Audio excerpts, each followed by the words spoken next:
السلام علیکم۔ NYKN books کی جانب سے آپ سن رہے ہیں وحیدہ نسیم کا ناول ساحل کی تمنا۔ شام کا وقت تھا۔ بھائی جان حسب دستور نہا دھو کر بال بنائے، عطر لگائے، چھیلا بنے گھر سے باہر روانہ ہونے کی تیاریاں کر رہے تھے۔ میں اپنے پودوں میں پانی دے کر کیاری کو صاف کر کے اپنا غم غلط کر رہی تھی۔ بھیا جا چکے تھے۔ اتنے میں امی نے کہا، سمینہ میں ذرا رضیہ کے یہاں جا رہی ہوں، ہاں باہر کا دروازہ بند کر لینا، میں ابھی آئی، تھوڑی دیر بعد تمہارے ننھے منھے شاگرد آ ہی جائیں گے۔ یہ کہہ کر وہ چلی گئیں اور میں اپنا کام ختم کر کے اپنے شاگردوں کے انتظار میں بیٹھ گئی۔ ایک بچہ آیا اور مجھے اس کی صورت دیکھ کر الجھن ہونے لگی، کیونکہ یہ بلا کا توتلا تھا۔ کوئی لفظ اس کے منہ سے لام کے بغیر نہیں نکلتا تھا، لیکن میں نے اپنی اکتاہٹ دور کرنے کے لیے اس کو اپنے پاس بٹھا لیا۔ تمہارے اور ساتھی کہاں ہیں؟ معلوم نہیں، گولیاں کھیل رہے ہیں، اس نے تتلا کر کہا۔ خیر تم اپنی کتابیں نکالو، میں نے اس سے کہا، اور اس کے دوسرے ساتھیوں کے انتظار میں دروازے کی طرف دیکھنے لگی۔ لیکن دل یہی چاہتا تھا کہ اس وقت اختر بھائی آ جائیں۔ ابھی میرے دل میں اس خیال کو چند لمحے ہی گزرے ہوں گے کہ وہ واقعی آ گئے۔ شاید طلب صادق اسی کا نام ہے۔ مجھے فوراً خیال آیا اور دل وفور مسرت سے بلیوں اچھلنے لگا۔ اختر بھائی آپ؟ میں نے حیرت اور حسرت سے کہا۔ ہاں میں، کیوں؟ کیا تم میرا انتظار کر رہی تھیں؟ انہوں نے پھول کی طرح کھل کر باد صبا کے انداز میں سرگوشی کی اور بڑی محتاط نظروں سے گھر کے چاروں طرف دیکھنے لگے۔ میں سمجھ گئی کہ ان کی نظریں امی کو تلاش رہی ہیں۔ آپ امی کو دیکھ رہے ہیں؟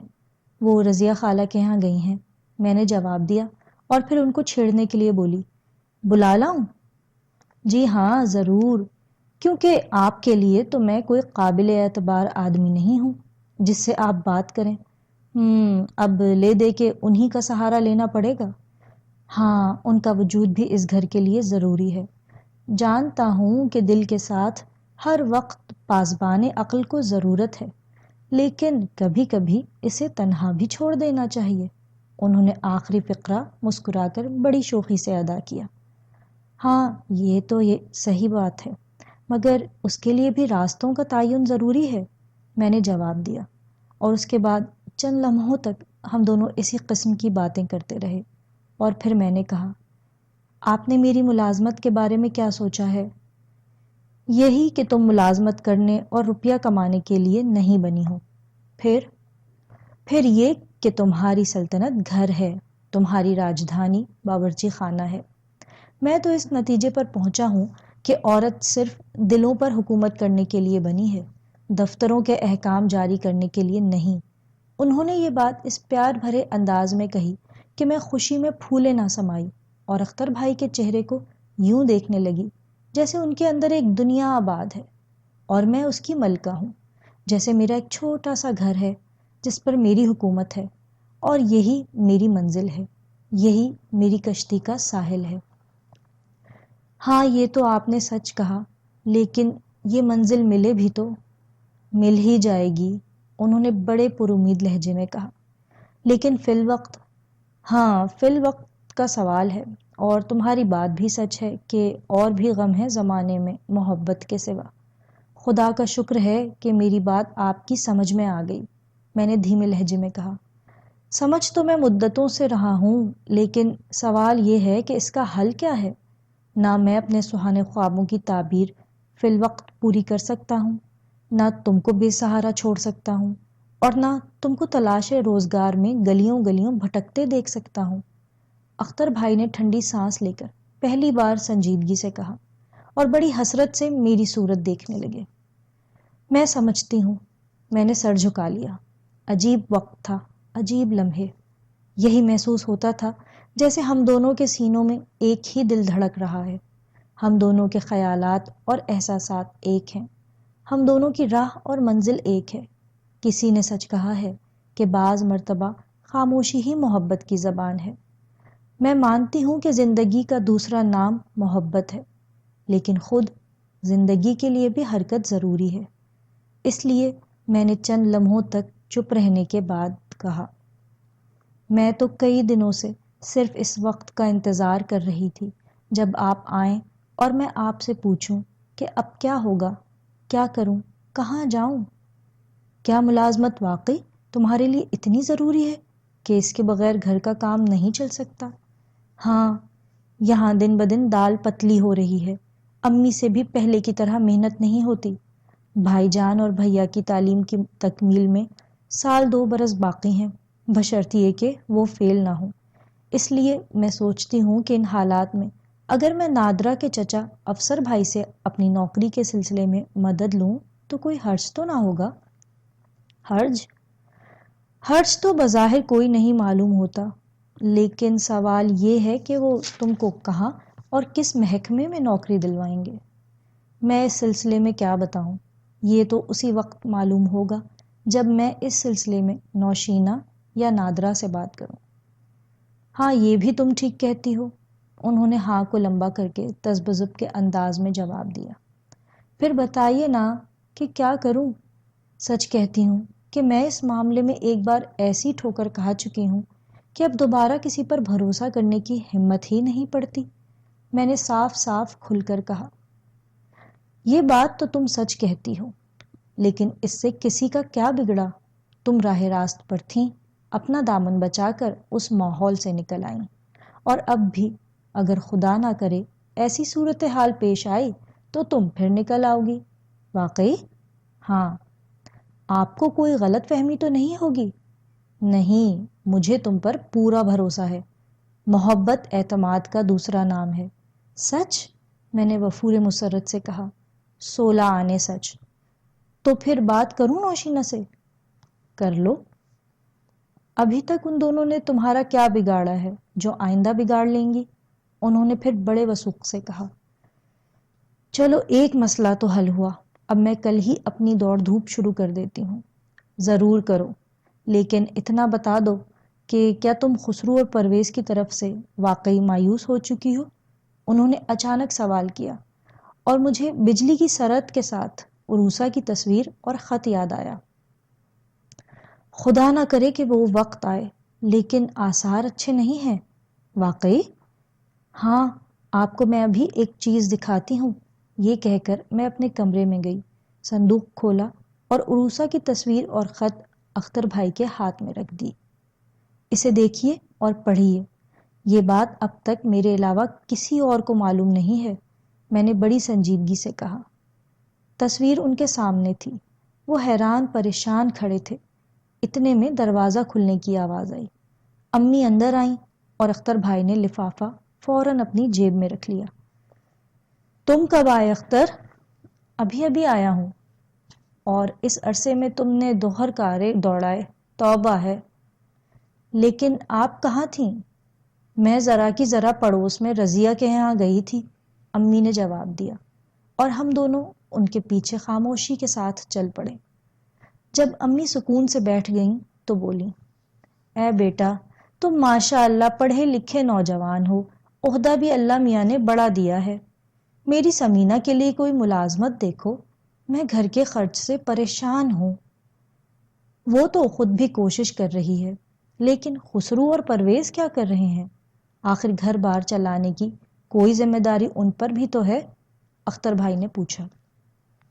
ہاں ہے، کیوں نہیں، دونوں جز وقتی طور پر کام کر رہے ہیں۔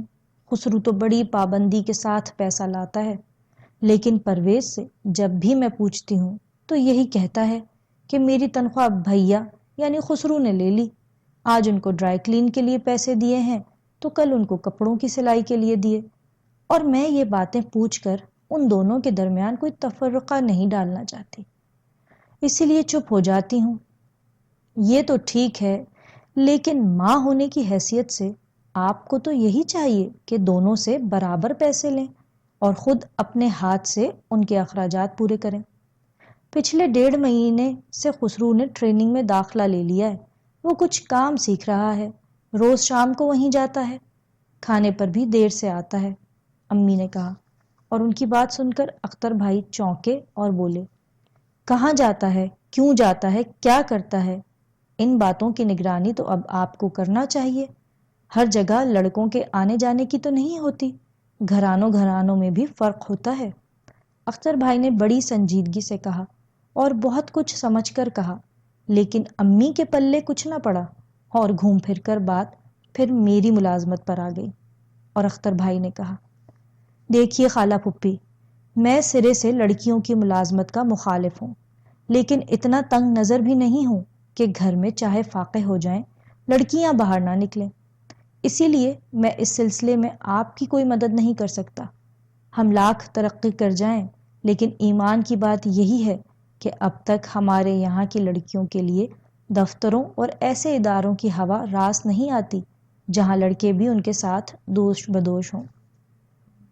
اب نوشینہ کو لے لو، 10 بار گھر آ کر کہہ چکی ہے کہ میں اپنی سہیلی کے چچا سے کہہ کر سمینہ کو ملازمت دلوا سکتی ہوں، لیکن یہ ہے کہ ٹس سے مس نہیں ہوتی۔ اب تم ہی بتاؤ کہ میں اس کی مرضی کے مطابق زنانہ اسکول کی نوکری کہاں تلاش کروں؟ امی نے کہا، حالات مجبور کریں گے تو سب کچھ کر لے گی، فکر نہ کریں۔ اختر بھائی نے کہا، میں چونکہ جلی ہوئی تھی اس لیے ان دونوں کو چھوڑ کر رضیہ خالہ کے پاس پہنچی۔ ہما بھی موجود تھی۔ آؤ، آ گئی تم؟ کیا اختر آئے ہیں؟ ہاں امی انہی سے باتیں کر رہی ہیں، اس لیے میں نے ان کو بلوایا تھا۔ وہ تو جہاں گئیں بالکل جم کر بیٹھ گئیں۔ کیوں نہ بیٹھتی، میں نے ان کو سب کچھ بتا دیا، یہ بھی کہہ دیا کہ صاحبزادے صاحب کسی لڑکی عروسہ کے چکر میں ہیں، آپ ہوشیار رہیں۔ رضیہ خالہ نے کہا، پھر کیا ہوا؟ میں نے حیرت سے پوچھا۔ ہوتا کیا، سر پکڑ کر خاموش ہو گئیں۔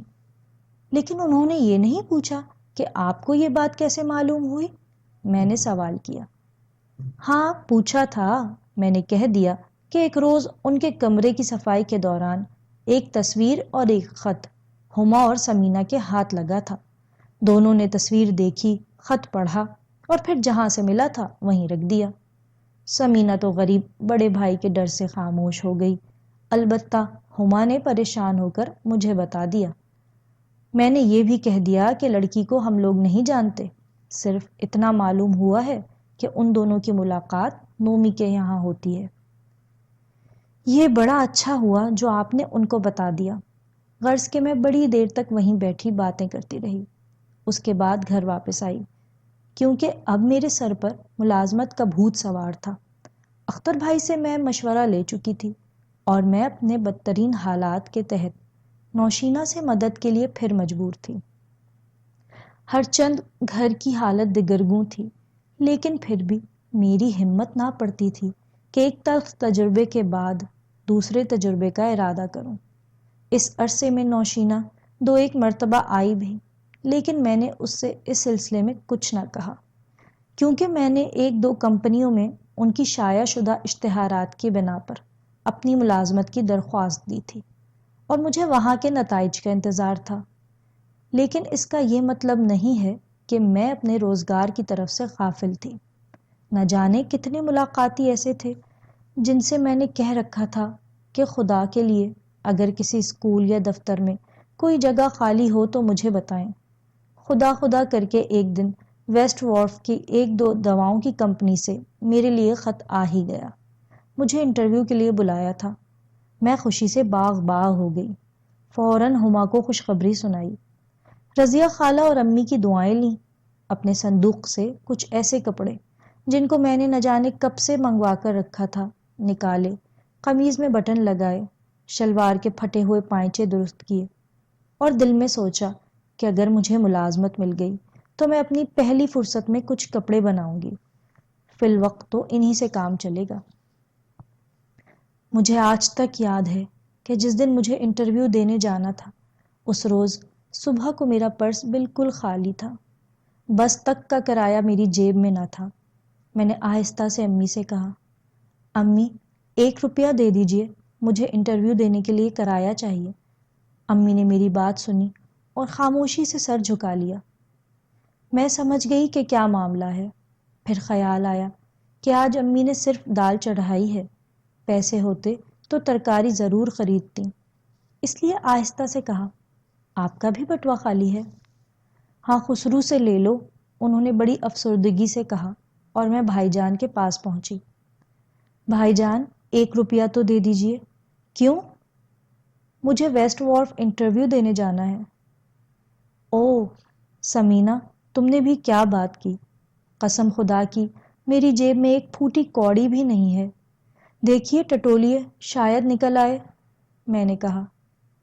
قسم خدا کی میں تو آج خود تم سے 1 روپیہ 2 روپیہ مانگنے والا تھا۔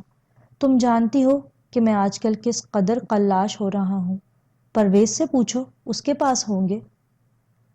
میرے پاس جو کچھ ہوتے ہیں وہ بھی تو آپ لے جاتے ہیں، بھیا نے کہا۔ پھر اب میں کیا کروں؟ میں نے بے چین ہو کر کہا۔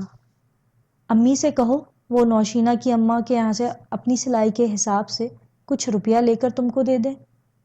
میں اتنی لمبی چھلانگ نہیں لگاتی، تو پھر ہما کے یہاں چلی جاؤ، 1 آدھ روپیہ کوئی ایسی بڑی بات تو نہیں ہے، بھائی جان نے بڑے سکون سے کہا۔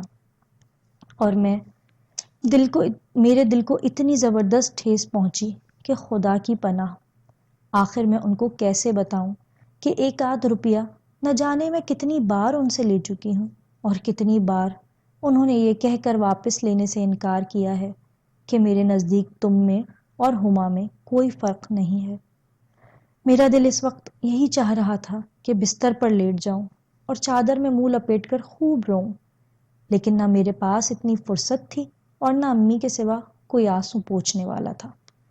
میں نے جذباتی دنیا سے نکل کر پھر عقل کا دامن تھاما اور بڑی احتیاط کے ساتھ اپنی آنکھوں کی نمی دوپٹے کے کونے میں جذب کر کے باہر نکلی اور ہما کے یہاں سے 1 روپیہ لیا اور امی کو خدا حافظ کہہ کر منزل کی تلاش میں بس اسٹاپ کی طرف چل دی۔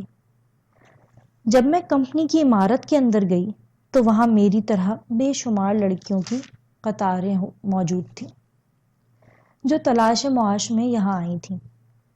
ظاہر ہے کہ ان کا انٹرویو لیتے لیتے گھنٹوں لگ گئے، اور شام کو جب میں اپنے گھر واپس آئی تو میرا بدن تھکن سے چور تھا۔ کیا ہوا تمہاری ملازمت کا؟ امی نے سوال کیا۔ وہاں 20 لڑکیاں موجود تھیں، انہوں نے ہر ایک کو رخصت کرتے وقت یہی کہا ہے کہ آپ کو ڈاک کے ذریعے جواب مل جائے گا۔ ظاہر ہے کہ جن کو انہیں رکھنا ہوگا انہیں خط لکھ کر جواب کر لیں گے۔ میں نے بھی قسمت آزمائی کی ہے۔ امی میری بات سن کر خاموش ہو گئیں۔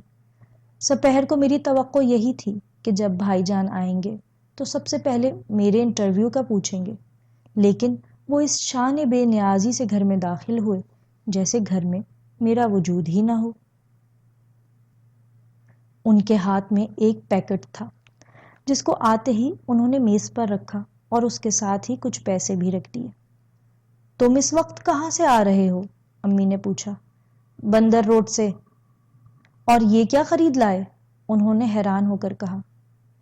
جی کچھ نہیں، یہ سامان میرے دوست کا ہے جو باہر کھڑا ہے، یہ کہہ کر وہ غسل خانے میں گئے اور میں نے لپک کر فوراً پیکٹ کے اندر جھانکا جس میں کچھ زنانہ رومال، سینٹ کی ایک شیشی اور ایک قیمتی ہیئر پن تھا۔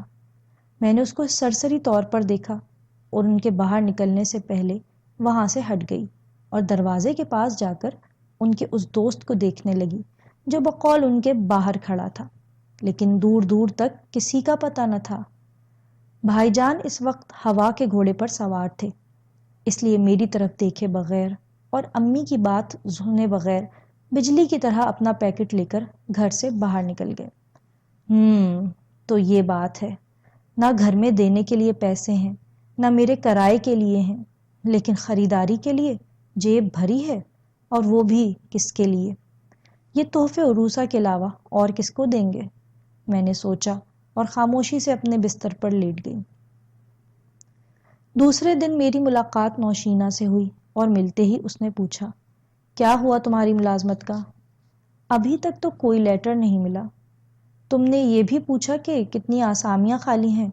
انٹرویو میں لڑکیاں بہت ہوں گی؟ نوشینہ نے مجھ سے سوال کیا۔ ہاں بہت تھیں، اور لینا ان کو صرف 30 یا 40 کو ہے۔ میں نے جس سے پوچھا سب کہیں نہ کہیں 1-2 سال کام کر چکی تھیں۔ ظاہر ہے کہ انہی کو لیا جائے گا، میرے لینے کا کیا سوال؟ میں نے مایوسی سے کہا۔ لیکن کوشش میں کیا حرج ہے؟ کوشش ہی میں تو گئی تھی، اب 4-5 دن بعد جا کر پھر معلوم کروں گی۔ اچھی بھلی جگہ تم کو افسر بھائی دلوا رہے تھے، اس وقت ہماری بات مان لیتی تو اب تک کہاں سے کہاں نکل جاتی۔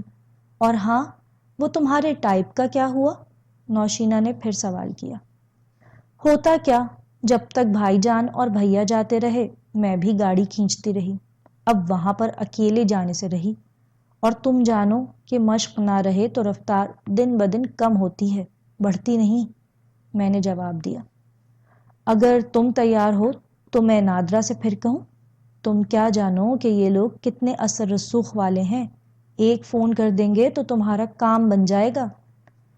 اب اس کے سوا کوئی راستہ نظر نہیں آتا، میں نے ہتھیار ڈالتے ہوئے جواب دیا۔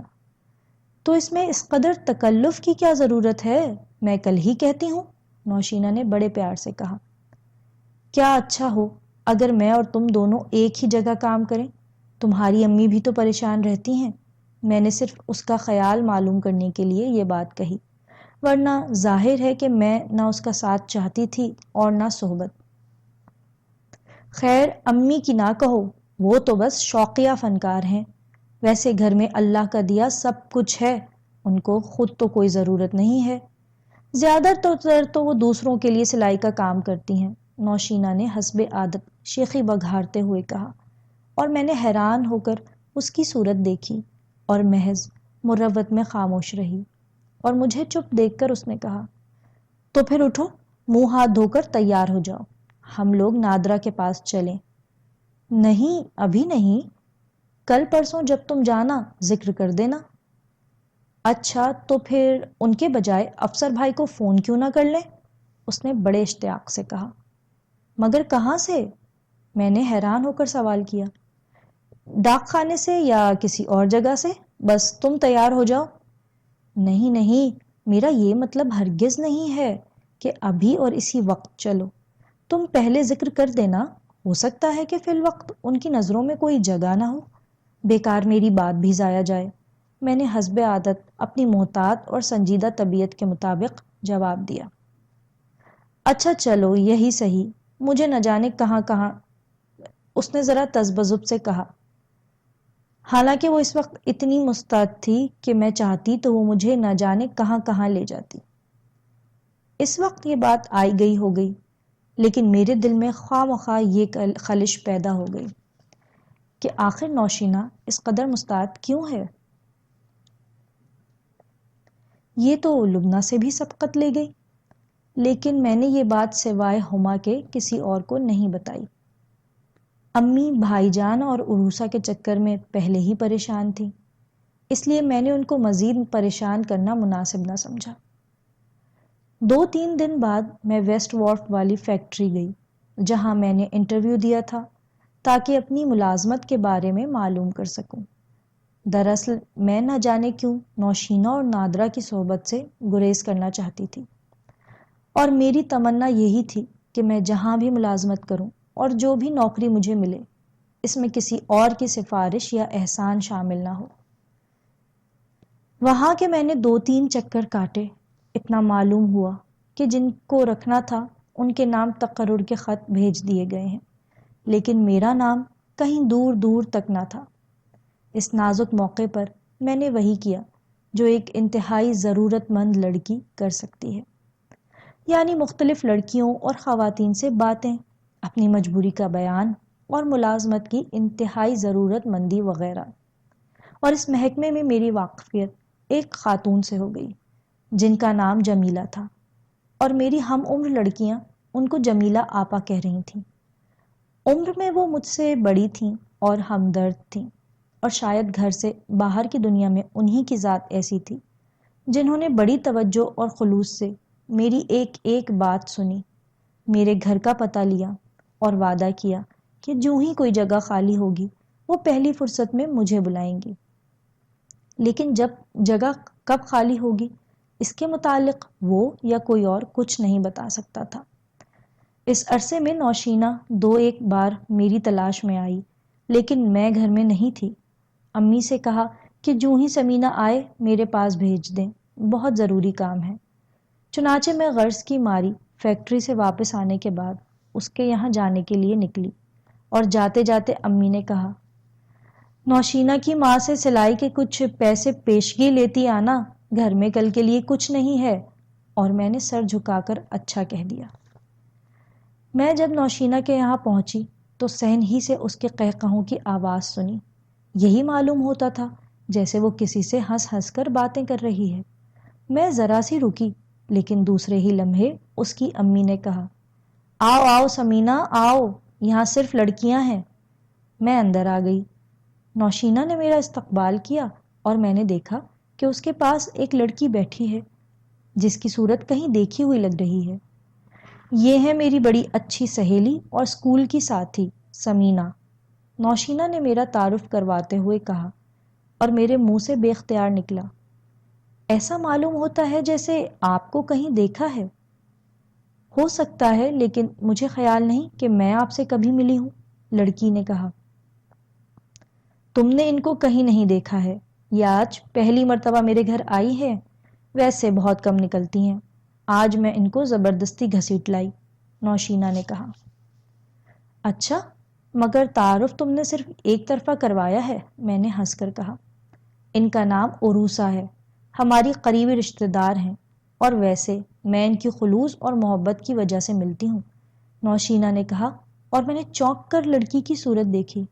اف اللہ، اس کے لباس میں اسی عطر کی مہک تھی، اس کے ہاتھوں میں وہی رومال تھا اور اس کے سیاہ بالوں میں وہی ہیئر پن تھے جو اس دن میں نے پیکٹ میں دیکھے تھے، لیکن میں نے اپنا یہ تجسس کسی پر ظاہر نہ ہونے دیا۔ آپ کہاں رہتی ہیں؟ میں نے سوال کیا۔ خدا داد کالونی میں، اس نے جواب دیا۔ اتنے میں نوشینہ کی امی نے اس کو آواز دی، وہ کھانے پینے کی کچھ چیزیں لائی، کیونکہ میں تو نئی نہ تھی، لیکن عروسہ اس کے یہاں پہلی بار آئی تھی۔ میں نے بھی اس کے ساتھ کچھ کھایا پیا، لیکن وہ بہت جلدی میں تھی، بار بار اٹھ رہی تھی۔ آخر کار میں نے کہا، آپ بہت جلدی میں ہیں، کہیں جانا ہے کیا؟ ہاں، اس نے جواب دیا۔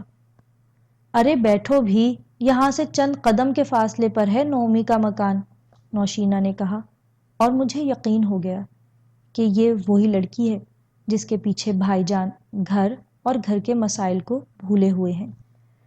اس وقت میں بالکل دم بخود تھی، نہ کچھ کہہ سکتی تھی، نہ چپ رہ سکتی تھی، اس لیے خدا کا شکر ادا کیا کہ خود کو ان محترمہ کو جانے کی جلدی ہے۔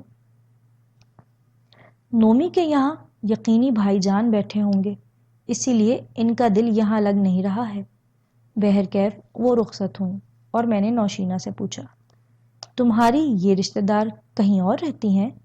نہیں تو، لیکن آج پہلی بار میں نے ان کو تمہارے یہاں دیکھا ہے، اس سے پہلے تو کبھی نظر نہیں آئی، میں نے کریدا۔ ہاں، بعض اوقات ایسا ہی ہوتا ہے، اس نے ہنس کر کہا، اور پھر میری پیٹھ پر ہاتھ مار کر کہا، میں 2 بار تمہارے یہاں آئی ہوں، کچھ خبر بھی ہے؟ ہاں، اسی لیے تو میں اس وقت آئی ہوں۔ تو چلو افسر بھائی کو فون کریں، اس نے وہی پرانی بات دہرائی۔ میں اس کے ساتھ مطلق جانا نہ چاہتی تھی، کیونکہ وہ کسی بھی جنرل اسٹور یا میڈیکل شاپ سے بے دھڑک فون کر کے لا یعنی باتیں کر سکتی تھی، اور میں اس کو کسی قیمت پر برداشت نہیں کر سکتی تھی۔ تم نادرا کے ساتھ بات کر لینا، میں جا رہی ہوں، میں نے پریشان ہو کر کہا، اور وہاں سے چلی گئی۔ 2-3 دن بعد مجھے دواؤں کی فیکٹری کی وہ لڑکی مل گئی جس کا نام جمیلہ آپا تھا۔ انہوں نے مجھے ملازمت کی پھر آس دلائی، لیکن یقین کے ساتھ کوئی بات نہ کہی۔ ادھر نوشینہ اور نادرا نے مجھے افسر بھائی سے ملنے کا پروگرام بنا لیا، اور میں حیران پریشان دونوں کے درمیان تذبذب کے عالم میں رہی، لیکن گھر کے حالات اتنے بد سے بدتر تھے کہ میرا یہ تذبذب زیادہ دیر تک برقرار نہ رہ سکا، اور میں نے دونوں جگہوں پر قسمت آزمائی کا فیصلہ کر لیا۔ نادرا اور نوشینہ اپنے افسر بھائی کے ساتھ مجھے موٹر میں بٹھا کر ایک شاندار ہوٹل میں لے گئیں، جہاں انہوں نے میری بڑی خاطر مدارت کی۔ ایسا معلوم ہوتا تھا جیسے میں کوئی اوتار ہوں یا آسمانی مخلوق ہوں جو آسمان سے اتر کر زمین پر آ گئی ہوں۔ مجھے ان دونوں اور خصوصاً افسر بھائی کے اس طرز عمل پر حیرت بھی تھی اور کچھ نامعلوم اندیشے بھی۔ اس ملاقات کے بعد میری ملازمت یقینی ہو گئی۔ ان لوگوں نے مجھ سے غیر معمولی ہمدردی کی، اتنی کہ میں ہما کی پرخلوص محبت کو تھوڑی دیر کے لیے بھول گئی، اور تھوڑی دیر کے بعد افسر بھائی ہم لوگوں کو ہوٹل سے لے کر کراچی کی مشہور سیرگاہ کلفٹن کی طرف چل پڑے۔ وہاں نادرا اور افسر بھائی نے دور تک سیر کرنے کا پروگرام بنایا۔ جاتے ہوئے انہوں نے نوشینہ سے کہا، آج تو تم بور نہیں ہوگی، ان کے ساتھ بیٹھ کر سکون سے باتیں کرو۔ نہیں، آپ کو جہاں جانا ہو جائیے، نوشینہ نے جواب دیا۔ ان دونوں کے جانے کے بعد میں نے حیران ہو کر اس کی طرف دیکھا اور کہا، یہ سب کیا ہے نوشینہ؟ دراصل ان کی اور نادرا کی دوستی ہے، بہت پرانی، بہت مستحکم۔ رہ گئی میں تو میں صرف نادرا کی دوستی میں ان کے ساتھ آ جاتی ہوں، اور ویسے بھی گھومنے پھرنے میں حرج ہی کیا ہے، وقت اچھا گزرتا ہے، سیر و تفریح ہوتی ہے، ورنہ کہاں ہم لوگ اور کہاں یہ ریسٹورانٹ اور یہ گاڑی، اس نے جواب دیا۔ عجیب بات ہے، میں تو یہ جانتی ہوں کہ یہ دنیا ہے، یہاں آدمی کھیل لے کھا لے، روز روز تو انسان یہاں نہیں آتا۔ اس نے پھر لمبی بات شروع کی اور میں نے دفعتاً پوچھا، ارے نوشینہ، ایک بات تو بتاؤ، یہ عروسہ واقعی تمہاری رشتہ دار ہے؟ نہیں، کوئی خاص رشتہ تو نہیں ہے، بس ایسی ہی ہے۔ پھر کیا سہیلی ہے؟ ہاں، ان کی اور میری ملاقات نومی کے یہاں ہوئی تھی۔ تم وہاں جاتی ہو؟ ہاں، کبھی کبھی جاتی ہوں۔ اچھا، مگر تم کو کیوں تعجب ہوا؟ اس لیے کہ تم نے کبھی کوئی ذکر نہیں کیا۔ اور تمہارے بھائی جان بھی تو جاتے ہیں، وہ تو جانتے ہیں اس لڑکی کو، انہوں نے ان کا کبھی ذکر نہیں کیا؟ نوشینہ نے دفعتاً پوچھا۔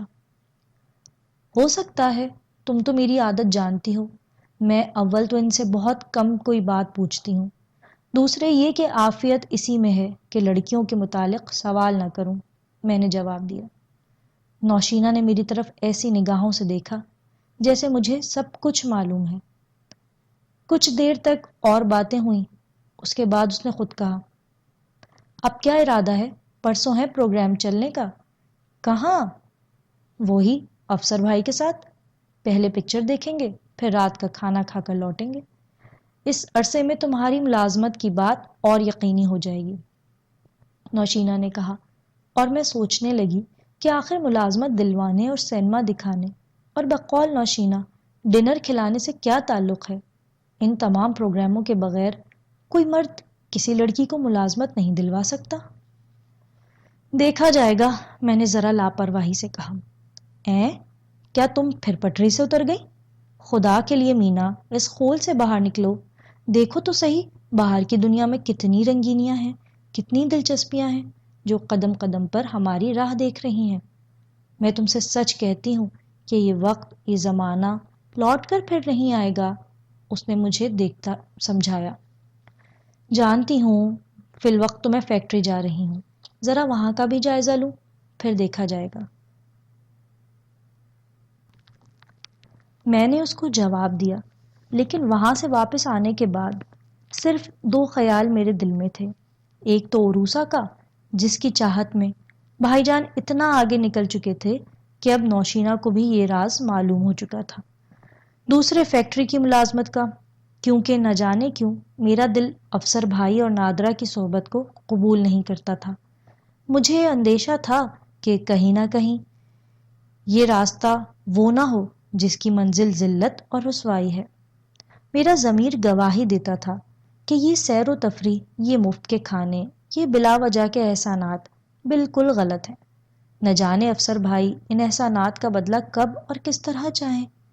اس لیے میں نے فیکٹری کا راستہ لیا، اور میری توقعات کے خلاف مجھے وہاں ایک عارضی جگہ مل گئی، اور میں نے ایک مرتبہ پھر سکون کا سانس لیا۔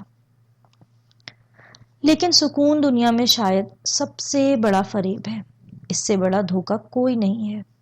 ایک ہی مہینہ میری ملازمت کا گزرا ہوگا کہ نوشینہ نے مجھے بتایا کہ بھائی جان عروسہ کے ساتھ اپنا رشتہ تقریباً طے کر چکے ہیں۔ تم کیا کہہ رہی ہو نوشینہ؟ میں غلط نہیں کہہ رہی ہوں، تم کو تو معلوم ہے کہ یہ سلسلہ عرصے سے چل رہا ہے، اس نے میری طرف غور سے دیکھ کر کہا۔ نہیں، میں اس سلسلے میں کچھ نہیں جانتی، عروسہ سے میری ملاقات تمہارے یہاں ہوئی تھی اور تم نے اس کو اپنا رشتہ دار بتایا تھا۔ ہاں، بہرکیف میں تم کو یہ بتانے والی تھی کہ یہ رشتہ طے ہو گیا ہے۔ تم کو معلوم ہے کہ تمہارے بھائی جان کو اس سے کتنی محبت ہے۔ میرے لیے تو یہ بالکل نیا انکشاف ہے، لیکن تم کو کیسے معلوم ہوئی یہ بات؟ میں نے پوچھا۔ بس معلوم ہو گئی، سوچا کہ تم کو بھی بتا دوں۔ ویسے تمہارے بھائی جان کو اس سے بڑی محبت ہے، ایک پل اس کے بغیر چین نہیں پڑتا، دفتر سے سیدھے اس کے یہاں جاتے ہیں، نوشینہ نے کہا۔ ہو سکتا ہے، لیکن کیا عروسہ کو ہمارے گھر کے حالات معلوم نہیں؟ میں نے گھبرا کر پوچھا۔ معلوم ہی ہوں گے، بہرکیف میں تم کو یہ بتا دوں کہ وہ عنقریب تمہاری امی سے یہ کہنے والے ہیں کہ وہ رشتہ لے کر ان کے گھر جائیں، اس نے بڑے وثوق سے جواب دیا، اور میں بڑی زج ہو کر اس ذکر سے اور اس کی بات کے جواب سے گریز کرنے لگی۔ لیکن وہ تو تفصیلات بتانے پر ادھار کھائے بیٹھی تھی، اسی لیے اس نے میری الجھن کی پرواہ کیے بغیر کہا، پچھلے ہفتے انہوں نے عروسہ سے وعدہ کیا ہے کہ وہ 2-3 مہینوں کے اندر اندر اس سے شادی کر لیں گے، اور ہاں، تمہارے بھائی جان کی ترقی بھی تو ہو گئی ہے نا؟ وہ تو خیر ہوتی ہی رہتی ہے، میں نے جان چھڑانے کے لیے کہا اور گفتگو ختم کر دی۔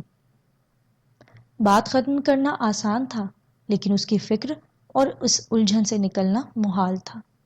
میں بڑی دیر تک اس ادھیڑ بن میں رہی کہ یا الہی، اب اس گھر کا انجام کیا ہوگا؟ میں نہ تو عروسہ کو جانتی تھی، نہ اس کے خاندان کو، نہ یہ کہہ سکتی تھی کہ وہ لوگ کون ہیں، لیکن عروسہ کا چہرہ مہرہ بتا رہا تھا کہ وہ نہایت تیز ترار لڑکی ہے، اس کو اپنے اس حسن کا احساس ہے جس کا وجود ہی نہیں ہے۔ میں جب تک فیکٹری میں کام کرتی یہی سوچتی رہی، گھر میں امی بالکل خاموش تھیں، ایسا معلوم ہوتا تھا جیسے ان کو اٹھنے والے طوفان کی کوئی خبر ہی نہیں ہے، یا پھر اگر انہوں نے اس کی آہٹ سن لی تو اس سے بچنے کی فکر کر رہی ہیں۔ میں نے جان بوجھ کر ان سے اس بات کا ذکر نہیں کیا، دل ہی دل میں گھٹتی رہی۔ میرے دل کی بھڑاس صرف 2 ہی جگہ نکل سکتی تھی، ایک اختر بھائی کے سامنے یا پھر ہما کے پاس۔ میں ان دونوں میں سے کسی ایک کو بھی اپنے دل کا حال نہ سنا سکی، کیونکہ فیکٹری میں کام کرنے کے اوقات ایسے تھے کہ مجھے بہت کم فرصت ملتی تھی۔ اتوار کا ایک دن ملتا تو وہ کپڑوں کی درستی اور دوسرے گھریلو کاموں میں صرف ہو جاتا۔ ایک دن میں فیکٹری میں بیٹھی دن بھر اختر بھائی کو یاد کرتی رہی، سوچتی رہی کہ یا الہی، کیا ان سے بات کرنا، ان کو دل کی بات بتانا جوئے شیر لانا ہے؟ میں ان کا پہروں انتظار کرتی ہوں، گھنٹوں راہ دیکھتی ہوں، تب کہیں جا کر ان سے بات چیت کا موقع ملتا ہے۔ آنے کو وہ اکثر آتے ہیں، لیکن اس انداز کے ساتھ، کبھی بھیا سے چھیڑ چھاڑ، کبھی بھائی جان سے ہنسی مذاق۔ رہ گئی میں کہاں ملوں، کیسے بات کروں؟ اور اس کے بعد مجھے ایک شاعر کا شعر یاد آ گیا، یہ آنا کوئی آنا ہے کہ دم بھر کو چلے آئے، یہ ملنا کوئی ملنا ہے کہ دل سے دل نہیں ملتا۔ انسان بعض مرتبہ کس قدر جذباتی ہو جاتا ہے، اس کا اندازہ مجھے اس وقت ہو رہا تھا۔ میں نے 2-3 بار چاہا کہ ان کو فون کروں، لیکن ہمت نہ پڑی۔ سارا دن اس ادھیڑ بن میں گزر گیا، اور شام کو جب میں گھر لوٹی تو دیکھا کہ گھر کا نقشہ دگرگوں تھا۔ امی اپنے بستر پر پڑی تھیں، سر پر دوپٹہ لپٹا ہوا تھا، چہرہ اترا ہوا تھا، آنکھیں سرخ اور پپوٹے سوجھے ہوئے تھے۔ کیا ہوا آپ کو؟ میں نے سوال کیا۔ کچھ نہیں، انہوں نے اپنے آنسو پوچھتے ہوئے کہا، لیکن میں سمجھ گئی کہ دال میں کالا ضرور ہے۔ اپنا بیگ وغیرہ رکھنے اور سینڈل اتارنے کے لیے اپنے کمرے کی طرف گئی تو رضیہ خالہ سے ٹکر ہو گئی۔ گلوکوز ہے تمہارے پاس؟ انہوں نے میرے کمرے کا جائزہ لے کر کہا۔ کیا ہوا؟ خیر تو ہے؟ ہوتا کیا، وہی ہوا جس کا اندیشہ تھا۔ خسرو نے عروسہ سے شادی کا تہیہ کر لیا ہے اور چاہتے ہیں کہ ہم لوگ ان کا پیغام لے کر اس کے گھر جائیں۔ اچھا، انہوں نے خود امی سے کہا ہے؟ نہیں، نوشینہ کی ماں کے ذریعے کہلوایا ہے۔ وہ گھنٹہ بھر تک یہاں بیٹھی رہیں، اس کے بعد میں آئی تو مجھے سب کچھ انہوں نے بتایا۔ پھر کیا؟ اس عمر میں عشق کا چڑھا ہوا بھوت آسانی سے نہیں اترتا، انہوں نے میرے ہاتھ سے گلوکوز کا ڈبہ لے کر کہا، اور میں 2 منٹ کے لیے اپنے بستر پر نیم دراز ہو گئی۔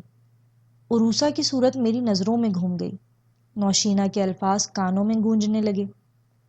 لیکن یہ سب باتیں آخر نوشینہ کو کیسے معلوم ہوئی؟ اس کا اور عروسا کا رشتہ کیا ہے؟ یہ میں بالکل نہ سمجھ سکی، اور نہ یہ کہنے کی اس وقت ہمت کر سکی کہ یہ بات مجھے پہلے ہی معلوم تھی۔ جب میں نے گھر کے حالات کا جائزہ لیا تو یہی پتہ چلا کہ امی کسی قیمت پر بھی اس رشتے پر تیار نہیں ہیں۔ ادھر رضیہ خالہ ان کو سمجھا رہی تھیں کہ مصلحت کا تقاضا یہی ہے کہ حالات سے سمجھوتا کر لو۔ اس عمر میں لڑکوں کی ضد بڑی عجیب ہوتی ہے۔ تم خود عروسا کو بیاہ کر لاؤ گی تو بات اور ہوگی، شاید وہ لوگ تمہارا اور تمہارے گھرانے کا لحاظ کر جائیں، لیکن اگر خسرو نے یہ شادی چھپ کے کر لی تو پھر وہ اسی کے گھر کے ہو رہیں گے۔ ان کی بات اپنی جگہ بہت وزنی تھی، لیکن امی اس وقت جذبات کی رو میں بہہ رہی تھیں۔ ان کے سامنے میری زندگی اور بھیا کا مستقبل تھا، جو اس وقت خزاں کے جھونکے میں سے گرنے والے پتے کی طرح کانپ رہا تھا۔ غرض کے تھوڑی دیر بعد یہ طوفان ختم ہوا۔ بیچاری رضیہ خالہ کی محبت میرے آڑے آئی۔ انہوں نے بھائی جان کو بلا کر تفصیلات پوچھی تو پتہ چلا کہ نعمان کے یہاں بھائی جان اور عروسا کی ملاقات ہوئی تھی۔ نوشینہ اور نادرہ بھی وہاں آتی جاتی ہیں، کیونکہ نعمان کی منہ بولی بہن فریدہ ان کی سہیلی ہے۔ نعمان کی خالہ ان سب لڑکے لڑکیوں کی خاطر تواضع کرتی ہیں اور موقع مناسب دیکھ کر لڑکوں اور لڑکیوں کی پسند کے مطابق ان کے گھر آباد کر دیتی ہیں۔ میرے لیے یہ بھی نیا انکشاف تھا، کیونکہ نعمان کی خالہ سے میں ابو کے موت کے سانحے بھی سن چکی تھی۔ وہ بڑی سنجیدہ اور ثقہ قسم کی خاتون تھیں۔ مجھے اپنے کانوں پر یقین نہ آیا، لیکن رضیہ خالہ کی کہی ہوئی بات جھوٹ نہیں ہو سکتی تھی۔ مسئلہ یہ نہیں تھا کہ نعمان کے گھر کی سفید پوش اور شریف خاتون کیا کر رہی ہیں، بلکہ الجھن یہ تھی کہ بھائی جان کو عروسا کے چنگل سے کس طرح نکالا جائے، اور یہ ممکن بھی نہیں۔ رضیہ خالہ نے ان کو بہت ٹھنڈا کیا اور کہا کہ جب تک سمینہ کی شادی نہ ہو لے تم لوگوں کی شادی کا سوال نہیں ہے۔ باپ کی موت کے بعد اس کا گھر بسانا تمہارا فرض ہے۔ بات کچھ اس کی سمجھ میں آئی، کچھ نہیں، مگر تنک کر بولے، اگر یہی ہے تو امی خود جا کر رشتہ تو طے کر لیں، بات پکی کریں۔ ان کا ارادہ سمینہ کی شادی کا نہیں، اگر وہ چاہیں تو میں آج اس کو بیاہ سکتا ہوں۔ غرض کہ یہ بات ختم ہو گئی، اور ہم لوگوں نے جب عروسا کے متعلق تحقیقات کی تو پتہ چلا کہ وہ کراچی کے ان گھرانوں میں سے ہے جن کے پاس ہندوستان میں کچھ بھی نہ تھا، نہ شرافت، نہ تہذیب، نہ عزت، نہ تعلیم۔ یہاں آ کر انقلابات زمانہ نے ان کو 4 پیسے دے دیے، آزادی کا سودا سر میں سمایا، اب اپنے برابر کسی کو نہیں سمجھتی ہیں۔ ماں باپ دونوں جاہل جٹ ہیں، بیٹیوں نے 4 حرف پڑھ لیے ہیں، تو والدین کو ایسا احساس کمتری پیدا ہوا کہ انہوں نے کبھی روک ٹوک ہی نہ کی۔ صاحبزادی صاحبہ کیا کر رہی ہیں اور کیا نہیں کر رہی ہیں۔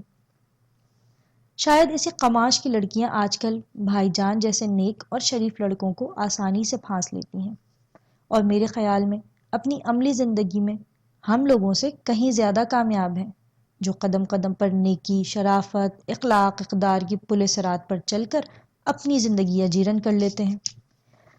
خیر یہ بحث تو بہت لمبی ہے، چھوڑیے اس ذکر کو۔ قصہ مختصر، امی کو بڑی مشکل سے سمجھا بجھا کر رضیہ خالہ نے ٹھنڈا کیا، اور بھائی جان بھی بظاہر اس بات پر راضی ہو گئے کہ پہلے میرے ہاتھ پیلے کرنے کی کوشش کریں، اس کے بعد اپنا گھر آباد کریں۔ لیکن میں جانتی تھی کہ یہ سلوک وقتی ہے۔ امی نے ان سے یہاں تک کہا کہ لڑکی کی شادی کہیں طے نہیں کی ہے، ہزاروں اونچ نیچ دیکھنا پڑتے ہیں، اور پھر ہماری بچی تو یتیم ہے، اس کی ذمہ داری بہت اہم ہے۔ لیکن بھائی جان کو تو عروسا کی محبت کے علاوہ اور کوئی نظر ہی نہیں آتا تھا۔ اس ذکر پر بولے تو صرف اتنی بات کہ سمینہ کی شادی کو مسئلہ نہ بنائیے، میری نظر میں کئی ایک لڑکے ہیں، جن میں ایک تو خود نعمان ہے، دوسرے اس کے اور دوست احباب بھی ہیں۔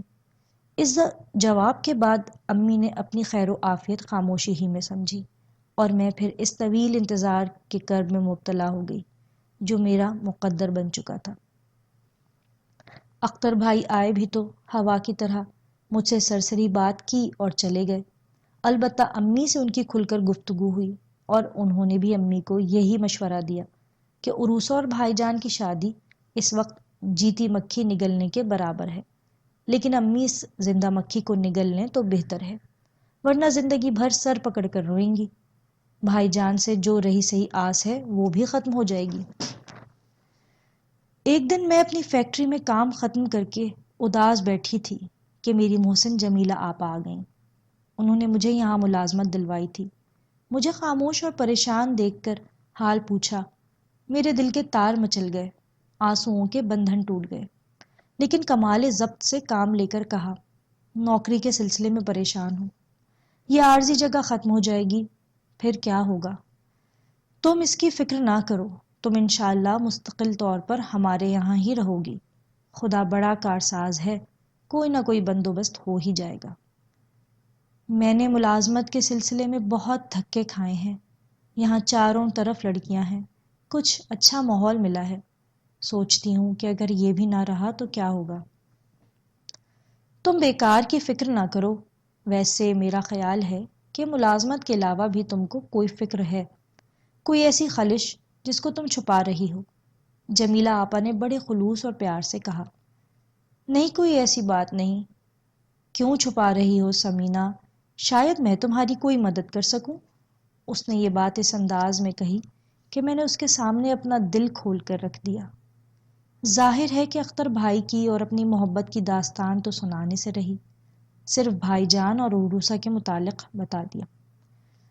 ارے کیوں، کہاں پھنس گئے تمہارے بھائی جان؟ کیوں؟ بس بس اب زیادہ نہ پوچھو، آپ جانتی ہیں اس خاندان کو؟ میں نے حیران ہو کر پوچھا۔ ہاں، خوب جانتی ہوں، پہلے یہ لوگ ڈرگ کالونی کی کچی بستی میں رہتے تھے، اب اللہ نے 4 پیسے دیے ہیں تو حیدرآباد کالونی میں مکان لے لیا ہے۔ پہلے ان کا اور میری خالہ کا مکان پاس پاس تھا۔ یہ سب بہنیں بڑی رنگین طبع اور شوقین مزاج ہیں، اور اس قدر چالاک کہ خدا کی پناہ۔ وہ تو ان کی صورت سے ظاہر ہے، یہی نہیں بلکہ ناچ گانے کی بھی دلدادہ ہیں۔ کیا کہا؟ میں جھوٹ نہیں کہہ رہی ہوں، تمہیں یقین نہ ہو تو چلو اپنی خالہ کے یہاں لے چلو، اور وہاں 1-2 سے نہیں سارے محلے سے پچھوا دوں گی۔ نہیں نہیں، اس کی ضرورت نہیں ہے، مجھے آپ کی بات پر یقین ہے، مکمل یقین، میں نے ہمت سے کام لے کر کہا، حالانکہ اس وقت میرا سر چکرا رہا تھا، آنکھوں کے نیچے اندھیرا آیا ہوا تھا۔ میں نے بڑی دیر میں اپنے آپ کو سنبھالا اور دل میں طے کر لیا کہ میں گھر جا کر یہ بات امی کو نہیں بتاؤں گی، ان کو اور زیادہ رنج ہوگا۔ انہی خیالات میں غلطاں پیچا میں اپنے گھر آ گئی۔ باہر ہی سے اختر بھائی کے فلک شگاف قہقہے سنائی دیے، جس کو سن کر میری روح تازہ ہو گئی۔ دل کی تیز تیز دھڑکن کے ساتھ ساتھ میں اندر پہنچی تو دیکھا کہ اختر بھائی کے ہاتھ میں مٹھائی کا ڈبہ ہے، وہ برآمدے میں کھڑے ہنس رہے ہیں، امی بھی وہیں ہیں اور بھیا بھی۔ ارے سمینا، تم آ گئی، بڑا اچھا ہوا، آؤ، لو بھائی مبارک، یہ لڈو کھا لو۔ لڈو؟ کس بات کے؟ تمہاری سہیلی صبا کی شادی طے ہو گئی ہے، بس عنقریب دلہا میاں لندن سے آنے والے ہیں۔ کیا کہا؟ میری سہیلی ہما کی شادی؟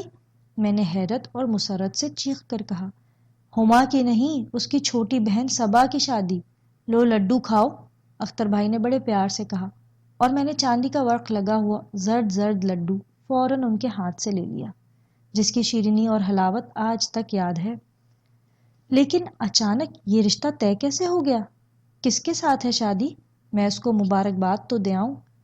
ٹھہر جاؤ، پوری بات تو سن لو، امی نے مجھے روک کر کہا، اور بتایا کہ صبا کا خالہ زاد بھائی سلمان لندن سے آ رہا ہے، شادی اس کے ساتھ ہوگی۔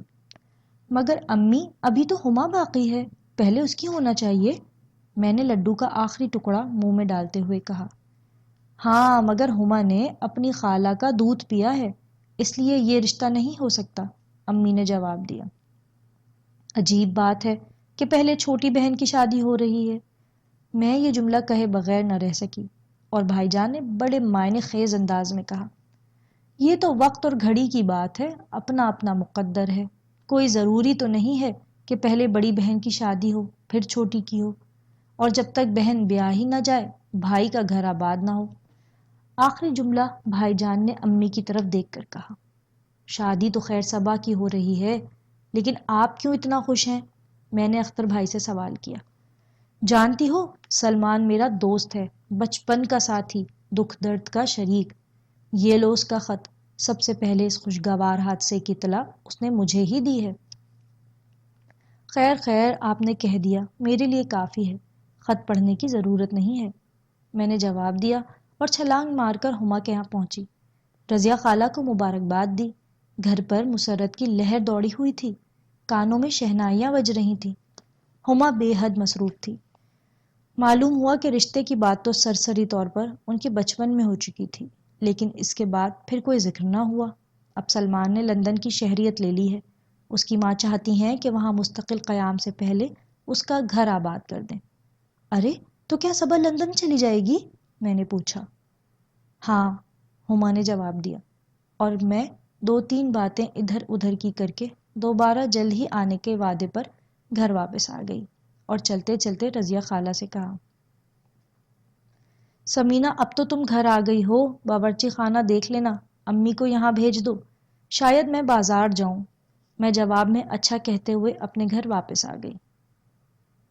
اے لڑکی، تو خوشی میں بالکل باؤلی ہو گئی، نہ کپڑے بدلے، نہ منہ ہاتھ دھویا، نہ چائے پی، بس چھلانگ لگا کر غائب ہو گئی۔ امی نے مجھے ٹوکا اور میں نے جواب میں ان کو رضیہ خالہ کا پیغام سنا دیا، جس کو سن کر وہ فوراً اٹھ گئیں، اور ان کے اٹھتے ہی اختر بھائی نے دھیمے سے کہا، تم کو صبا کی شادی اتنی خوشی ہے تو اپنی شادی کی کتنی خوشی ہوگی؟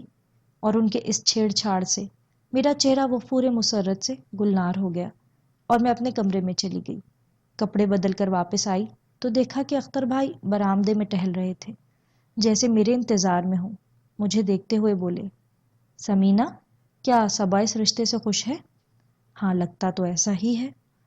میرا مطلب ہے کہ اس کی مرضی بھی تو شامل ہوگی نا؟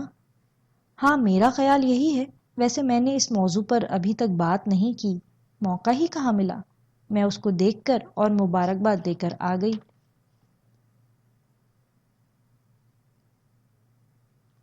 واقعی لڑکیوں کی زندگی میں یہ بڑا عجیب و غریب موڑ ہوتا ہے، انہوں نے میری طرف پیار سے دیکھتے ہوئے کہا۔ ہاں، لیکن یہ موڑ صرف خوش نصیب لڑکیوں کی زندگی میں آتا ہے، ورنہ بعض مرتبہ تو دائیں اور بائیں ایسی رکاوٹیں کھڑی ہوتی ہیں کہ انسان ایک لگی بندھی ڈگر پر زندگی بھر چلنے پر مجبور رہتا ہے۔ میں نے افسردگی سے کہا، تم اس قدر مایوس کن باتیں کیوں کرتی ہو سمینہ؟ انہوں نے حیران ہو کر کہا، اس لیے کہ میرے حالات امید افزا نہیں ہیں۔ مجھے تو یہی محسوس ہوتا ہے کہ جیسے زمانے نے میرے لیے قدم قدم پر کانٹوں کے جال بچھا رکھے ہیں اور منزل تک پہنچنے کا کوئی راستہ نہیں ہے۔ میں نے بڑے جذباتی انداز میں کہا، میں تمہاری پریشانیاں جانتا ہوں سمینہ، لیکن کیا کروں، گھر بسانے کا نام لیتا ہوں تو پھر پرانی الجھنیں اور پیچیدگیاں نیا روپ بھر کر سامنے آتی ہیں۔ دعا کرو کہ لبنہ کی شادی جلد از جلد کہیں ہو جائے، انہوں نے بیزار ہو کر کہا۔ تو کیا اب تک یہ مسئلہ زندہ ہے؟ میں نے پریشان ہو کر کہا۔ میرے اور لبنہ کے درمیان تو ختم ہو چکا، یہ تو تم جانتی ہو، لیکن ان کے والدین اب تک ریشہ دوانیوں میں لگے ہوئے ہیں۔ میری جان عذاب میں ہے، اگر میں ان کو کھل کر پوری بات بتاتا ہوں تو تم پر حرف آتا ہے، نہیں بتاتا ہوں تو اس سے لبنہ ناجائز فائدہ اٹھاتی ہے۔ انہوں نے واقعی بڑی پریشانی سے کہا۔ خیر، یہ تو آپ کا معاملہ ہے، آپ جس طرح چاہیں طے کریں، لیکن یہاں جس نئے فتنے نے سر اٹھایا ہے اس کی خبر ہے آپ کو؟ میں نے سوال کیا۔ تمہارا مطلب خسرو کی شادی کا ہے؟ ہاں، آپ جانتے ہیں کیا؟ مجھے تو اس کا بہت پہلے ہی اندازہ ہو چکا تھا کہ میاں صاحب زادے عشق جیسے مہلک اور تباہ کن مرض میں مبتلا ہیں، اور وہ بھی اس قدر فلمی انداز میں کہ خدا کی پناہ۔ اختر بھائی نے اس انداز میں کہا کہ مجھے ہنسی آ گئی، اور چند لمحوں میں میں مسائل کی سنجیدگی بھول گئی۔ میں تم سے سچ کہہ رہا ہوں کہ ان کا عشق بالکل فلمی انداز میں ہے کہ ہیروئن نے ڈھیلا کھینچ مارا تو ہیرو کے دل میں محبت جاگ اٹھی۔ یہی نہیں بلکہ اب تو ہیروئن اکثر ہیرو کے تماچے مار مار کر الفت پر مجبور کرے گی، اور بیچارہ ہیرو پہلے تو مار کھاتا ہے اور پھر ہیروئن کو بندریا کی طرح نچا نچا کر اظہار محبت کرنے لگتا ہے۔ توبہ ہے اختر بھائی توبہ! آخر آپ سے کس نے کہا تھا یہ فلمی عشق کی تصویر کھینچے؟ میں نے ہنس کر کہا۔ کچھ اسی سے ملتا جلتا عشق آپ کے بھائی جان کو ہوا ہے۔ اس دن کے لیے تو میں اول دن ہی سے ان کو نعمان عرف نومی کی دوستی سے باز رکھنا چاہتا تھا۔ مسئلے کی سنجیدگی کو اختر بھائی نے جس انداز میں ختم کیا اس کا جواب نہ تھا۔ میں جانتی تھی کہ اس وقت وہ اپنے دوست سلمان کی شادی کی خوشی میں آپے سے باہر ہیں، اس لیے میں نے بھی اسی انداز میں کہا، بہرحال اب تو تیر کمان سے نکل چکا ہے۔ ہاں، اور آپ کے بھائی کے جگر میں پیوست ہو چکا ہے۔ اللہ اختر بھائی، آپ تو مذاق پر تلے ہوئے ہیں۔ میں سچ کہہ رہا ہوں۔ میں بڑی سنجیدگی سے آپ سے بات کر رہی ہوں۔ آپ کو معلوم ہے کہ انہوں نے نوشینہ کی ماں کی زبانی امی سے کہلوا دیا کہ وہ فوراً یہ رشتہ طے کر دیں اور عروسہ کو بیاہ لائیں۔ ظاہر ہے کیونکہ وہ ان کے بغیر اب ایک منٹ بھی نہیں رہ سکتے۔ بقول چچا غالب، عاشقی صبر طلب اور تمنا بے تاب، دل کا کیا رنگ کروں خون جگر ہونے تک۔